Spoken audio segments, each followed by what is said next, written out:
On est toujours dans cette thématique-là sur le oikos, sur l'idée de la communauté. Et j'étais vraiment encouragé. Et juste vous dire, je veux pas nécessairement faire du lèche. C'est ça. Bon, je cherchais le mot diplomatique qui devait sortir. Et je ne le trouvais pas. Lèche-bot. Mais il y a quelque chose de précieux à avoir une brochette de prédicateurs comme on a ici, sérieusement. Je trouve ça rafraîchissant. Je trouve ça bénissant de pouvoir voir différents prédicateurs qui viennent avec le saveur, la façon de voir et d'apporter. Et ça amène un bel équilibre, même au niveau de notre communauté. Et je crois réellement à cela. Je crois profondément. Pas parce que on n'est pas capable de prêcher sur 3 ou 4 dimanches. Croyez-moi, on est capable. Mais c'est bien de pouvoir avoir une diversité comme cela dans ce qui est apporté dans l'enseignement. Donc, je ferme la parenthèse par rapport à cela.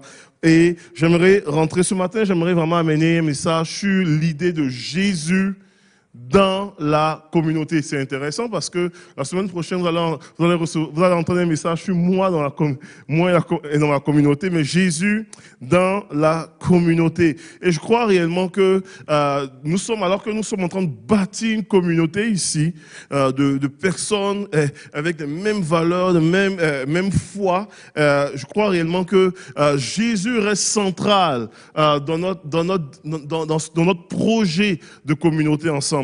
Et dans la Bible, Jésus aussi a évolué au sein d'une communauté. Et j'aimerais qu'on puisse regarder dans les Écritures un petit peu comment est-ce que Jésus a fonctionné dans la communauté. Je ne veux pas faire un immense exposé sur Jésus dans la communauté. Il y a un passage dans les Écritures que j'aimerais qu'on puisse regarder ensemble et puis regarder un angle bien précis. Et ça va être quelque chose d'extrêmement difficile pour moi ce matin. Parce que habituellement, c'est un passage auquel j'ai tendance à glisser dans une forme d'enseignement biblique, etc. Alors que je veux qu'on puisse voir un angle sur l'idée de la communauté. Donc, je vais essayer de me discipliner dans ce que je vais apporter ce matin. Et j'aimerais juste qu'on puisse plonger ensemble dans la parole de Dieu et vous déclarer que Jésus lui-même, quand il pense à sa mission, à son église, à tout ça, il réfléchit en termes de communauté. Dans les Écritures, on le sait déjà, il avait déjà mentionné en disant normalement, et moi, en fait, il parle dans Matthieu chapitre 16, il dit, et moi, je dis, tu es Pierre, et sur ce rocher, je bâtirai mon église et les portes du séjour des morts ne l'emportera pas sur elle. C'est Jésus lui-même fonctionne dans une dynamique de communauté. Il comptait bâtir son ecclésia, son assemblée et à pouvoir normalement réaliser le rêve de Dieu à travers normalement sa propre communauté. Le passage que j'aimerais qu'on puisse regarder ensemble et qu'on va lire ensemble se trouve dans l'évangile de Jean. L'évangile de Jean est un petit peu, pour moi, ce que peut-être Jonas est pour David. Lorsque je faisais mon travail de maîtrise en théologie, mon travail était sur un passage tiré de l'évangile de Jean. Donc, j'en ai mangé de l'évangile de Jean jusqu'à n'être plus capable d'en manger. Donc, voilà pourquoi je dis c'est souvent difficile. Quand je prêche sur Jean, j'ai tendance à glisser tout le temps, des fois dans les études, mais on va rester vraiment focus ce matin. Donc, restez avec moi. On va regarder dans l'évangile de Jean, chapitre 2. Et puis, c'est un passage que peut-être on a déjà entendu déjà. En fait, c'est un passage qui se passe dans un petit village qui s'appelle Cana. Et on va lire ensemble dans Jean, chapitre 2, à partir du verset 1. Il est écrit comme suit. On dit, le 3e jour, il y eut des noces à Cana, en Galilée.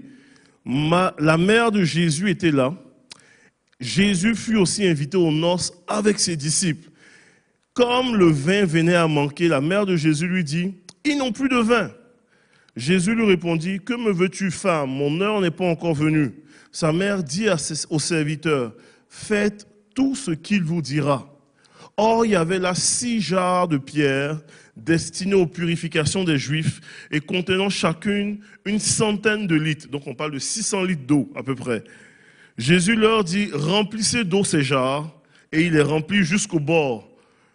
Puisez maintenant, leur dit-il, et apportez-en à l'organisateur du repas. Et ils en apportèrent. L'organisateur du repas goûta l'eau changée en vin, ne sachant pas d'où venait ce vin. Tandis que les serviteurs qui avaient puisé le savaient très bien, il appela le marié et lui dit, tout homme sert d'abord le bon vin, puis le moins bon après qu'on s'est enivré. Mais toi, tu as gardé le bon vin jusqu'à présent.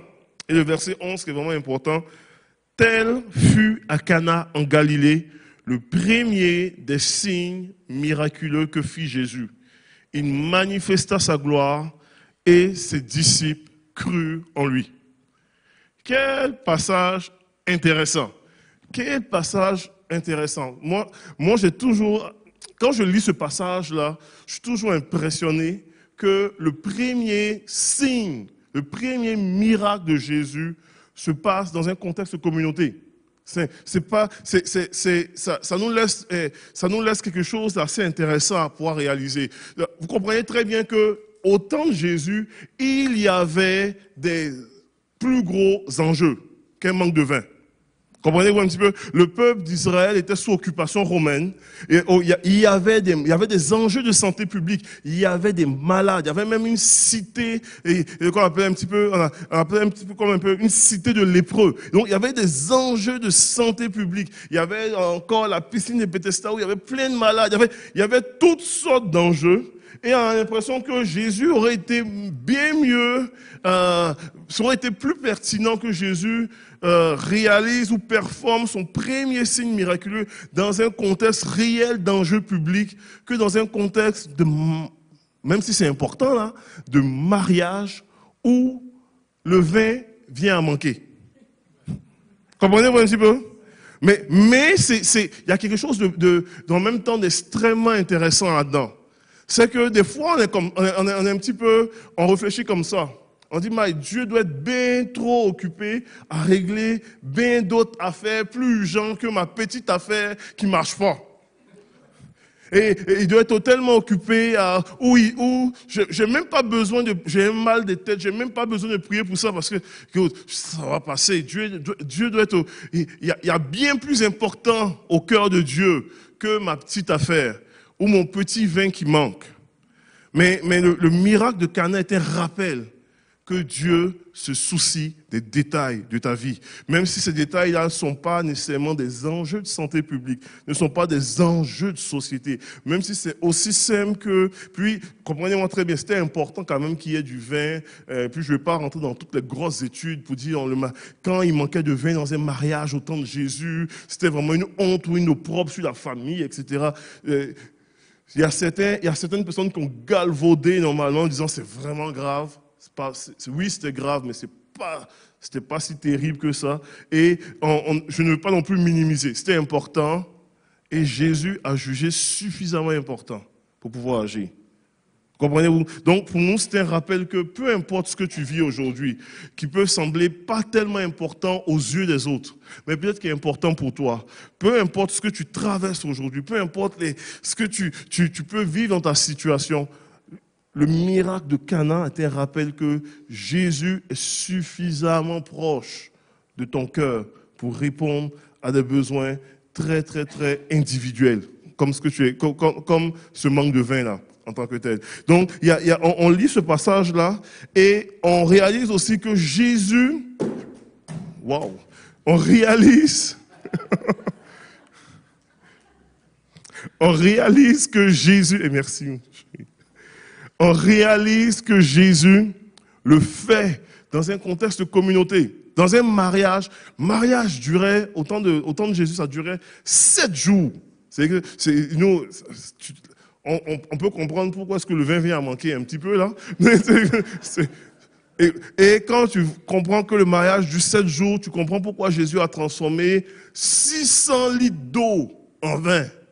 Parce que là, tu dis, mon Dieu, ça va être une beuverie. Mais non, mais Ça aide à comprendre tout ça. Donc, le mariage durait quand même assez longtemps et les convives étaient réinvités sur réinvitation. Nous, on ne comprend pas ça. Nous, au niveau culturel, ta journée, c'est tellement intense là, que tu es brûlé, tu veux plus, tu veux juste t'en aller en tant que tel. Eux, ça continuait. Donc, il y avait tout ce contexte-là. Et Jésus est invité là et il vient dans un contexte festif. Il vient avec ses disciples. Et il vient pas normalement être le centre d'attention. Et il vient normalement simplement participer à la fête, en communauté. Souvent, on a l'impression que Jésus était comme, on a eu cette image de Jésus là. Une chance que des fois, il y a Chosen qui viennent nous amener une autre image là. Mais on a l'impression que Jésus était comme un gars, une espèce qui flottait entre ciel et terre, sans sainte ni touche, qui ne participait pas aux activités sociales. Jésus, au noces de Cana, est une démonstration qu'il partait à une fête. Jésus avait une réputation d'être appelé l'ami des pécheurs. Comprenez-vous un petit peu? Et ses disciples avaient une réputation d'être un mangeur et un buveur. Et ce n'était pas un buveur d'eau. Comprenez-vous un petit peu?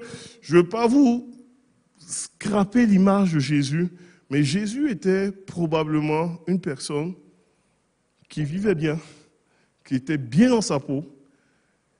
La Bible déclare qu'il vécut sans péché. Donc, il y a une possibilité de vivre, d'être un bon vivant et de vivre sainement en milieu d'une communauté.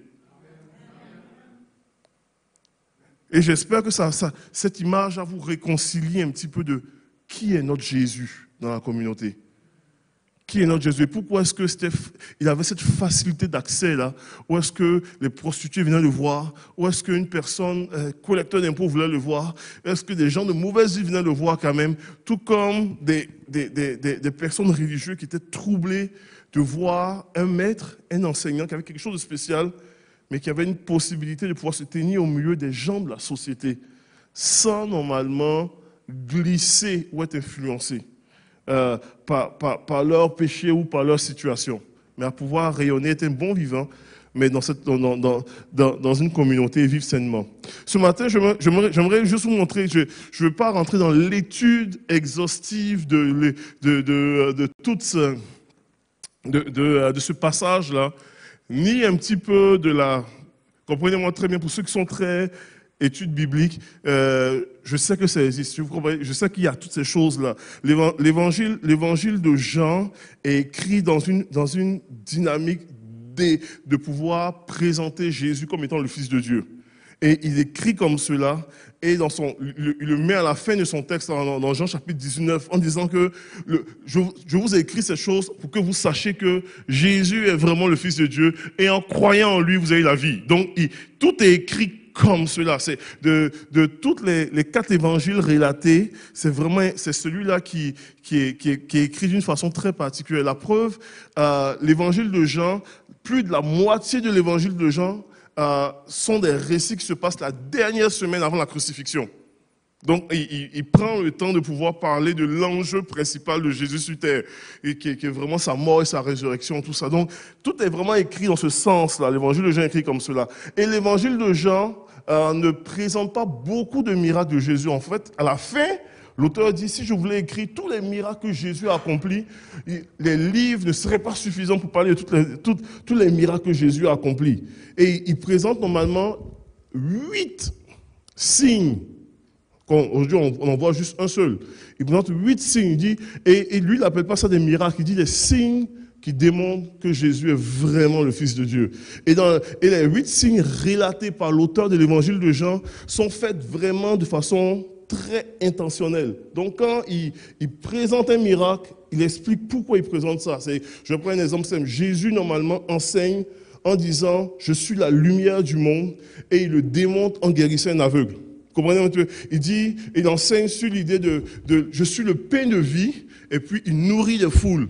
Il dit je suis la résurrection et la vie, Jean chapitre 11, et il ressuscite Lazare. Donc c'est vraiment chaque signe ou miracle de l'évangile de Jean sont associés à un enseignement de Jésus.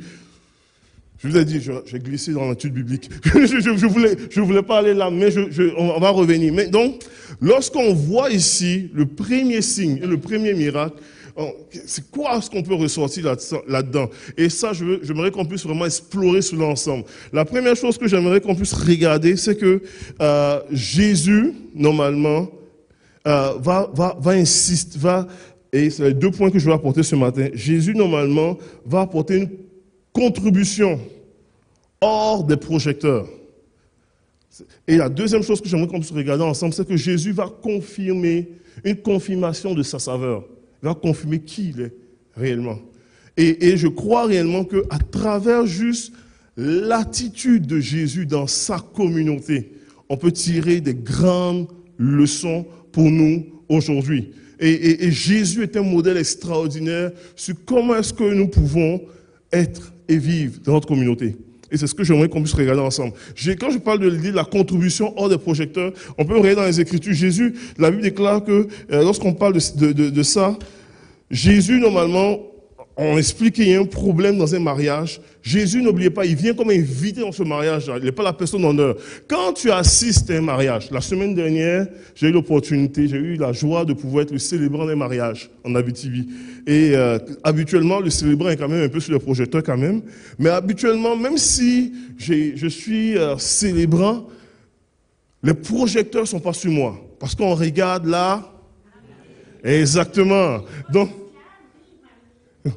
les deux, c'est vrai, les deux sont importants. Mais on veut voir la mariée rentrer quand même. Puis quand la mariée rentre, habituellement, tout le monde se lève. Le marié, il rentre, tout le monde est assis.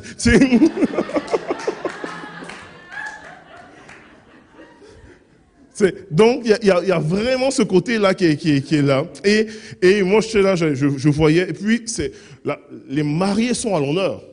J'ai beau prêcher le meilleur message de ma vie, avec toute l'onction nécessaire. Et puis, je vous garantis, pour avoir fait plusieurs mariages, les mariés se souviennent jamais de mes prêches. C'est comme, tu donnes tout ce que tu as. On ne se souvient pas. C'est parce qu'ils se voient, on est tous dans l'ambiance féerique de festivité, de joie. C'est beau. La mariée est super belle. Le marié est super beau. Ils se voient pour la première fois. Tu vois les papillons dans leurs yeux. Les papillons partout, les étoiles dans leurs yeux. Tu vois toutes ces choses. Et puis, l'ambiance fait que, écoute, tu as beau, normalement, vouloir être le plus spirituel du monde, là. Ils se regardent, tu parles, et puis tu parles dans leur vie, et puis tu vois, ils se regardent, ils sont comme avec le gros sourire, etc. Tout ça. Parce que ils sont c'est leur journée, ils sont à l'honneur, les projecteurs sont tournés vers eux, tout le monde les regarde, tout le monde veut les prendre en photo, tout le monde veut les honorer. Et Jésus même dit, la Bible déclare que le mariage soit honoré de tous. Et dans ce contexte-là, Jésus arrive dans un mariage comme ça, puis il n'est pas en train de dire « Hey, je suis dans la place ». Pourtant, c'est le Seigneur des Seigneurs qui est dans la place, qui est le Roi des Rois qui est dans la place, qui a Jésus, le Fils de Dieu qui est dans la place, et il est low profile. Complètement. Il est low profile jusqu'à ce qu'on ait un problème. Et puis, ce qui est particulier, c'est que même quand on a eu un problème, il dit à sa mère, il dit, mon heure n'est pas venue me se révéler au monde, tout ça ou quoi. Mais il va intervenir pour régler le problème. Puis il dit, il va donner l'ordre à ses serviteurs en disant, remplissez d'eau ces jarres. Il les remplit jusqu'au bord. Puis il dit, puisez l'eau maintenant, allez donner à l'organisateur. Et l'organisateur qui goûte l'eau ne sait pas que c'est Jésus qui l'a fait. Et quand on lit, on fait des recherches par rapport à ça, tout ça ou quoi, c'était un miracle incognito. Juste les serviteurs et les disciples ont su ce qui s'était passé. Mais l'ensemble des invités, et peut-être même le marié, personne ne savait d'où venait ce vin-là. Et c'était correct comme ça au cœur de Jésus. Hors des projecteurs. Pas besoin de savoir qui l'a fait. Et des fois, nous avons besoin de pouvoir être comme Jésus. En fait, on a tout le temps besoin d'être comme Jésus. On a besoin de pouvoir, normalement, des fois, contribuer autant dans l'Église, dans la société, sans forcément se mettre en avant-scène, sans forcément se Instagrammer pour dire « Ah, je suis en train de donner $5, lui. » Mon Dieu, qu'est-ce qu'il y a, mon nom? Ok, désolé. Hey. Ouais. Changer l'eau en vin. On a besoin de pouvoir, des fois, de pouvoir avoir cette attitude-là comme Jésus. Pour dire, moi, je suis prêt à donner ma contribution. Je suis prêt à m'impliquer. Je suis prêt à servir. Je suis prêt à pouvoir m'impliquer dans ma société, dans ma communauté, dans ma famille. Où est-ce que Dieu m'a planté sans forcément me mettre sous le feu des projecteurs. Et puis, dans le fond, j'ai besoin de pouvoir analyser le motif de mon cœur. Pourquoi est-ce que je fais cela? Est-ce que je fais ça pour le but de pouvoir être, pour que les gens voient exactement ce que je fais? Et Jésus a enseigné cela par rapport à, enseigné sur ces choses-là. Jésus, en fait, donne des paroles par rapport à cette idée. Il dit, dans les Écritures, il dit normalement, quand, dans Matthieu 6, verset 3, il dit, quand tu fais un acte de compassion, que ta main gauche ne sache pas ce que fait ta main droite. Il dit, tu n'as pas besoin d'être constamment vu en train de faire. Et tu as besoin de pouvoir, tu peux t'impliquer dans ta communauté. Et puis, c'est pas grave d'être incognito.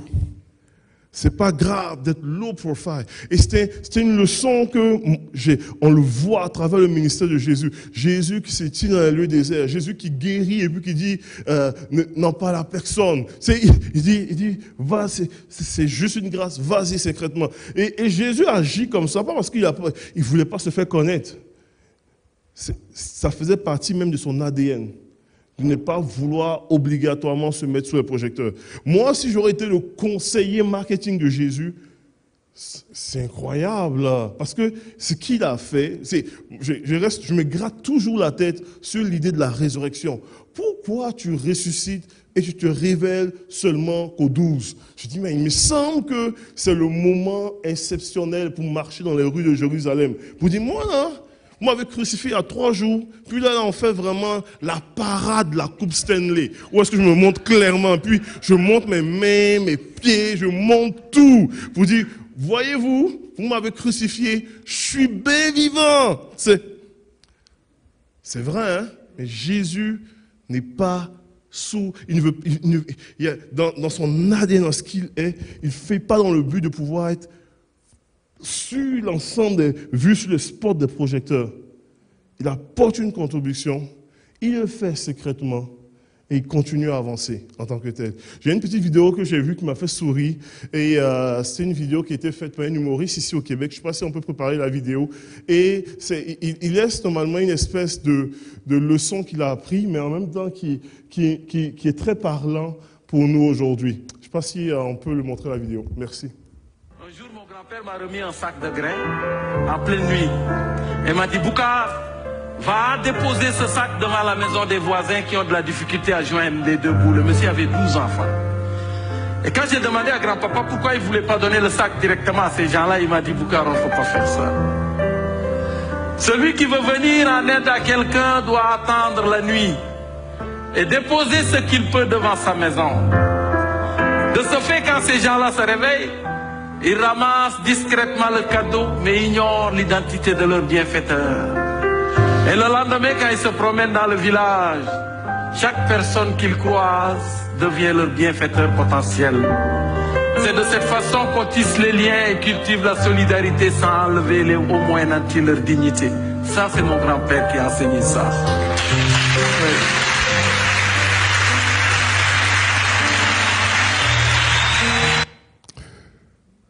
C'est une belle leçon. J'aimerais dire aussi que Jésus l'a enseigné un petit peu avant, en disant que ta main droite ne sache pas ce que ta main gauche le dit. Mais c'est tellement quelque chose de précieux, de pouvoir contribuer hors des projecteurs. Vous savez, avant de passer à mon autre point, je suis impliqué, pour plusieurs savent que je travaille en milieu carcéral, tout ça, et je reçois plusieurs bénévoles. Puis, en milieu carcéral, j'ai cette liberté-là de recevoir des chrétiens de diverses communautés. Puis, que ce soit et puis de pouvoir venir faire du ministère avec les détenus, etc.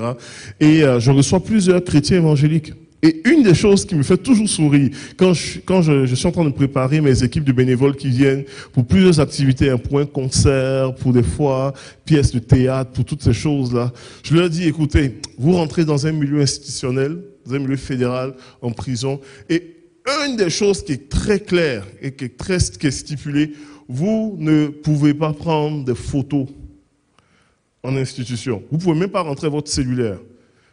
Pas de cellulaire, pas de clé USB, il n'y a pas de photo. Vous ne pouvez rien poster sur les réseaux sociaux. Vous dites, bonjour, je suis à l'établissement Archambault aujourd'hui avec le détenu qui s'appelle... Comment tu t'appelles déjà? Ça n'arrive pas ça en prison. Tu n'as pas le droit à ça. Et c'est une des choses que dans notre société d'aujourd'hui, les gens font énormément. On aime poster. Puis, comprenez-moi très bien, je ne suis pas en train d'attaquer les réseaux sociaux. Je crois sincèrement que si l'apôtre Paul vivrait en 2023, il serait peut-être influenceur. Donc, il serait peut-être un gars très sur Instagram. Parce que l'apôtre Paul disait tous les moyens qu'il peut avoir pour pouvoir propager le message de l'évangile, il l'aurait utilisé. Donc, il aurait peut-être été sur les réseaux sociaux pour prêcher l'évangile et puis utiliser toutes les plateformes qui existent pour pouvoir annoncer Jésus. Mais je ne suis pas en train de pouvoir tirer à boulet rouge sur les réseaux sociaux. C'est tout le feu des projecteurs attiré sur soi et non sur le message que j'adresse aujourd'hui. Ça va? Donc je reviens encore sur mon idée. Lorsque les bénévoles viennent, je leur dis, vous pouvez pas prendre. Donc, je dis, votre implication que vous allez faire en prison, ça va être hors des projecteurs et ça risque de rester incognito. Moi, j'ai déjà vu des groupes, pas des groupes là, un groupe en particulier, trouver ça suffisamment plate pour se questionner s'ils vont venir. Comprenez-vous un petit peu? C'est parce qu'ils aiment, en fait, propager ou comment est-ce qu'ils font, etc. Tout ça, publier ce qu'ils font. Je dis, ouais, tu peux indiquer, mais tu n'auras aucune photo. Tu ne peux même pas prendre de photos sur le site. Tu peux rien faire là. Même prendre des photos des grilles de la prison. Tu vas voir un chat arriver et te dire, hey, ta photo, efface là, etc. Tout ça. Parce que, à cause des risques de la sécurité, parce que tu peux faire. Donc, c'est très, très, très, très ultra sévère. Moi, ça m'amène toujours à poser, pourquoi fais-tu ce que tu fais?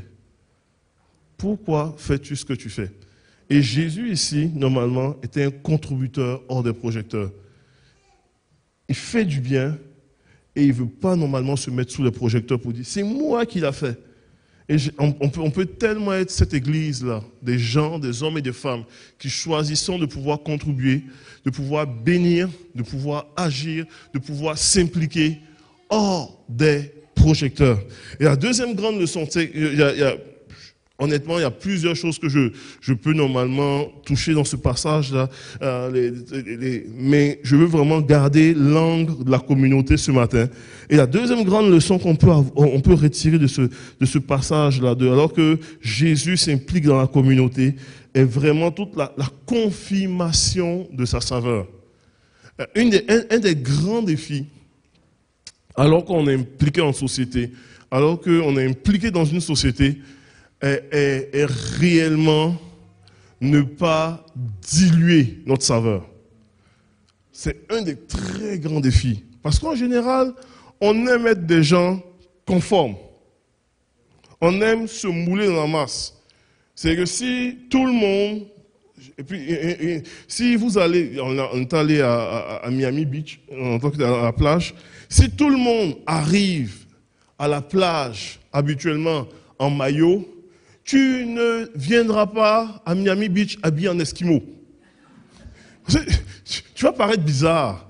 Puis, puis habituellement, soit tu es en bermuda, en t-shirt, avec des gougounes. Tu ne portes pas de chaussures pour aller à la plage. Là, tu es en gougoune. Il y a tout. Parce que tu veux normalement... Bon, il fait chaud aussi, tout ça, mais tu veux aussi être...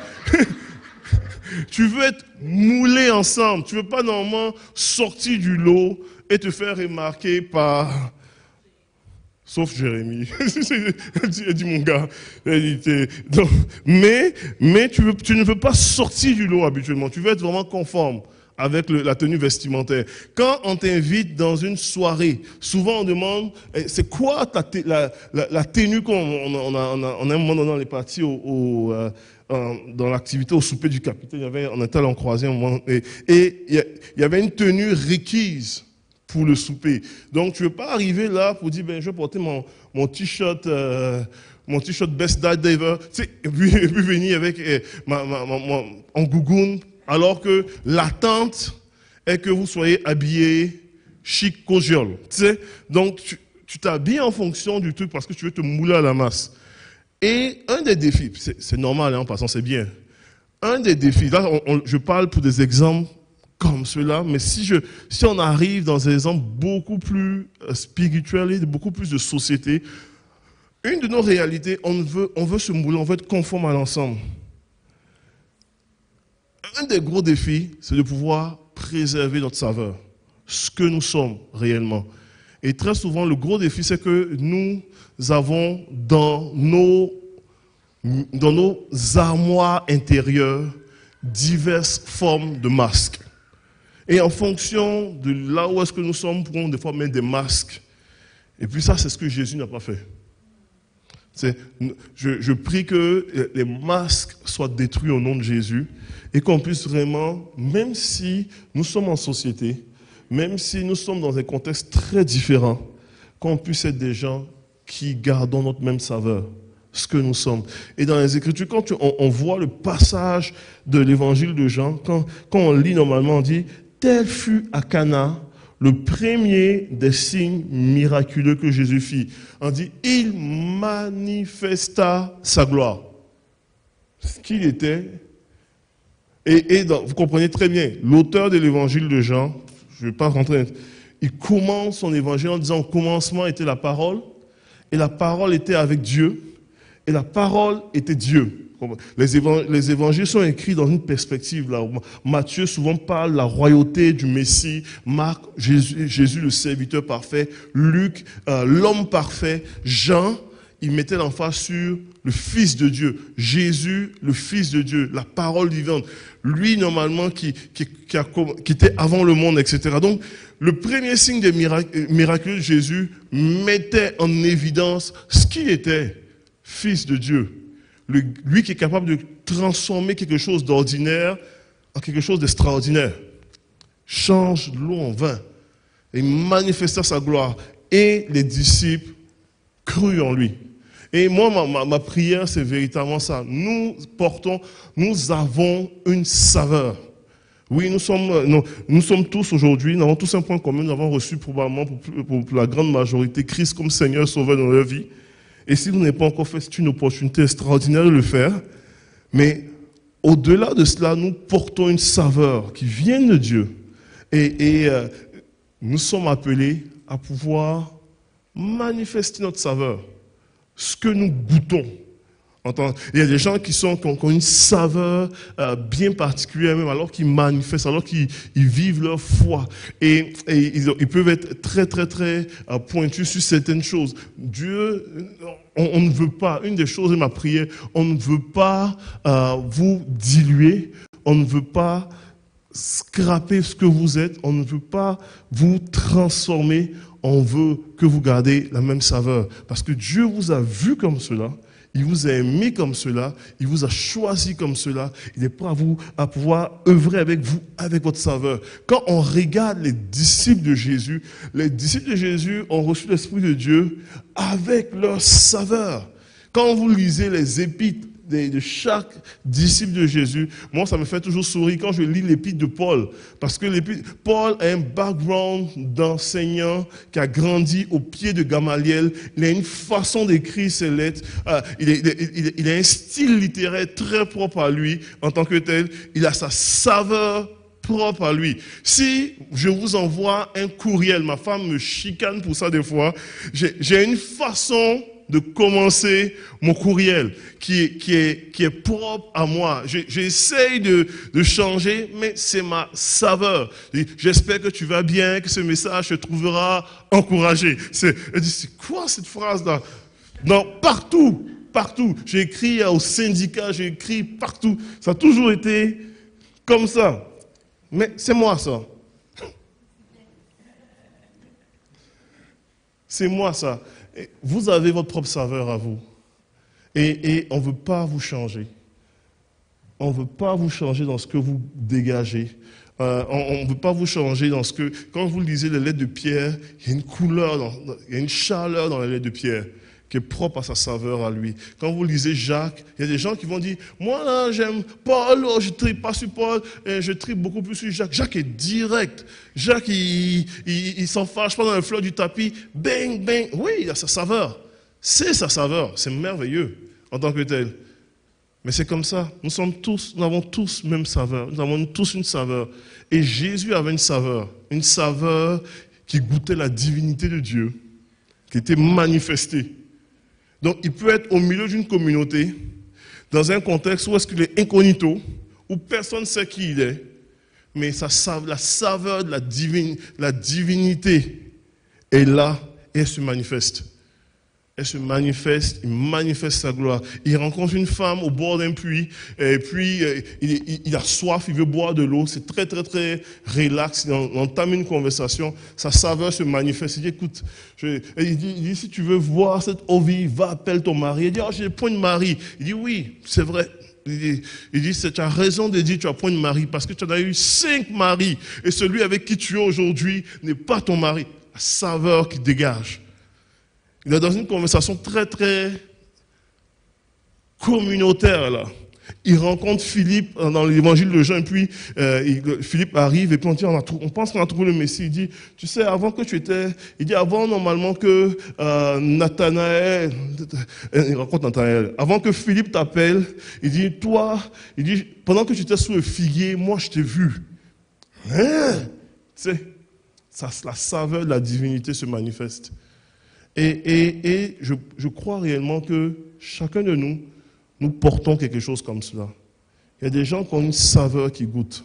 Il y a des gens même que l'Esprit de Dieu a mis des dons spirituels en vous. Il y a des gens que l'Esprit de Dieu a mis certaines...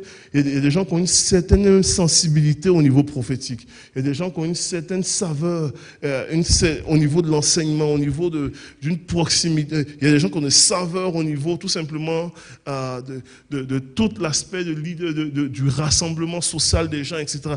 Donc, ce que tu portes dans la communauté, je ne veux pas te transformer en un étudiant ultra... scrupuleux et exégétique là. Ce que tu portes, goûte-le. Et on va être juste béni par ta saveur. Et l'ensemble de la complexité des saveurs va être juste bénissante pour notre communauté. Amen.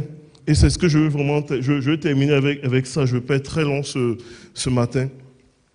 Je vais terminer avec ça. Cette idée-là de pouvoir contribuer, même si vous êtes en dessous des projecteurs, mais l'importance de pouvoir confirmer ta saveur, de goûter quelque chose qui apporte la vie, de pouvoir goûter quelque chose.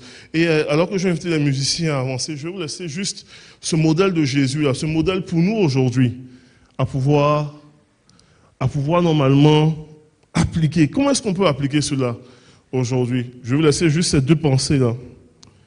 L'idée de pouvoir contribuer, c'est de pouvoir juste analyser notre cœur. On peut normalement analyser le motif de notre cœur. Pourquoi fais-tu ce que tu fais? Prochaine diapo. Donc, pourquoi fais-tu ce que tu fais? On peut vraiment se garder cette perspective-là pour dire, Seigneur, j'aimerais contribuer, j'aimerais analyser mon cœur. J'aimerais contribuer peut-être en temps, j'aimerais contribuer en énergie, en finance, dans les finances, tout ça. Mais je veux normalement le faire avec un motif sain. Et j'aimerais aussi laisser une saveur de moi, quelque chose qui vient de moi, dans ce qui est en train d'être bâti, dans ce qui est en train d'être planté. Savez-vous quoi? Les gens gagneraient. J'aimerais vous dire une grande vérité.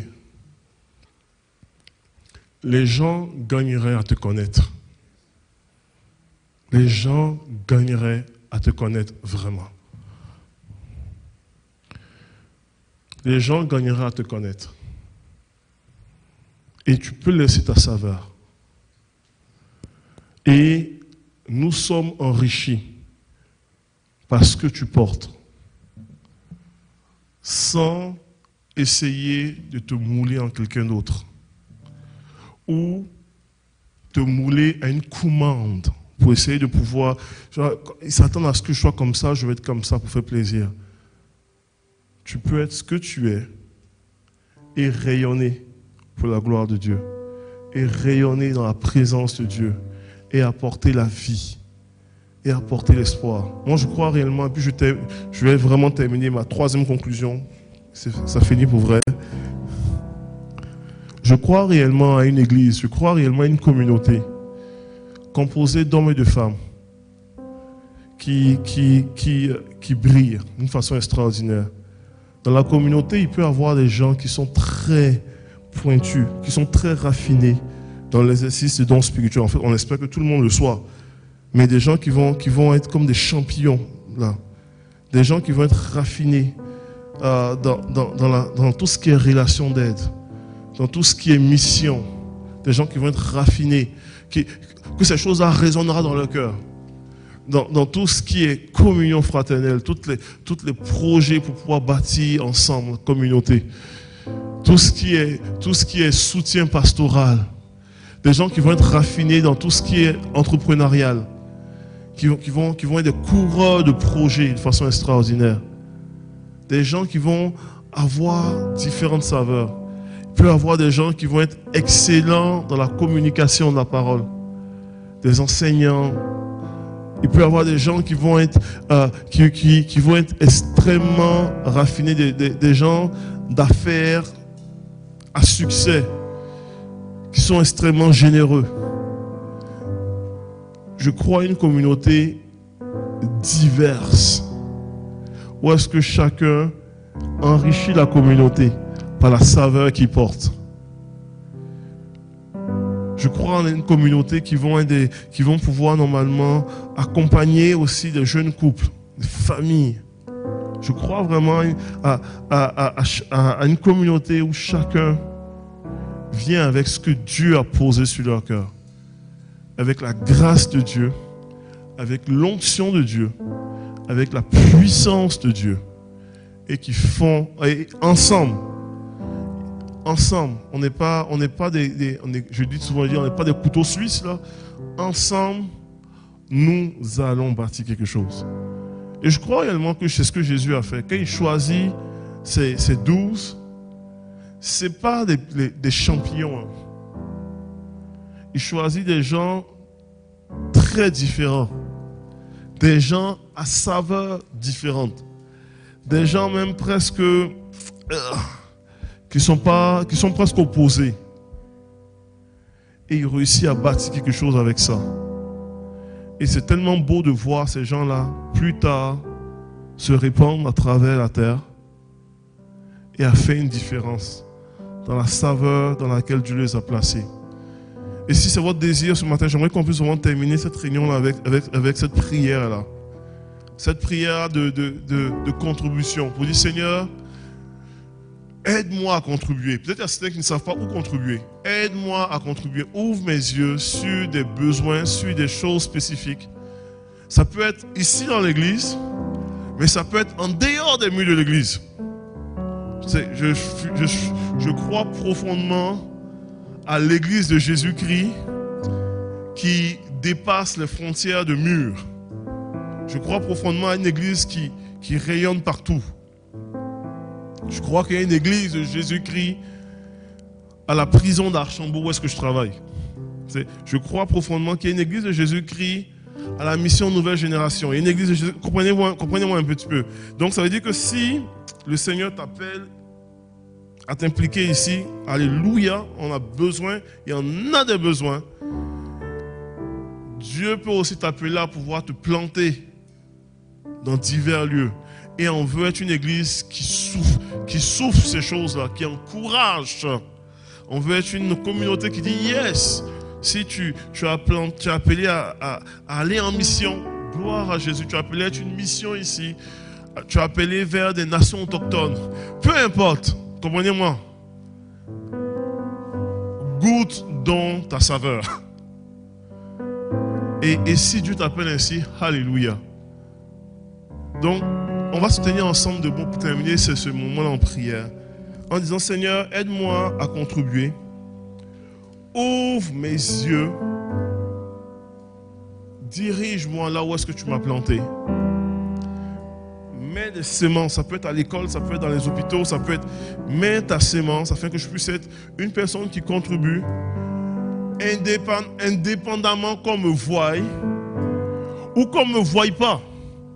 Indépendamment qu'on reconnaisse ce que je fais ou qu'on ne reconnaît même pas. Aide-moi une personne qui contribue dans le nom de Jésus.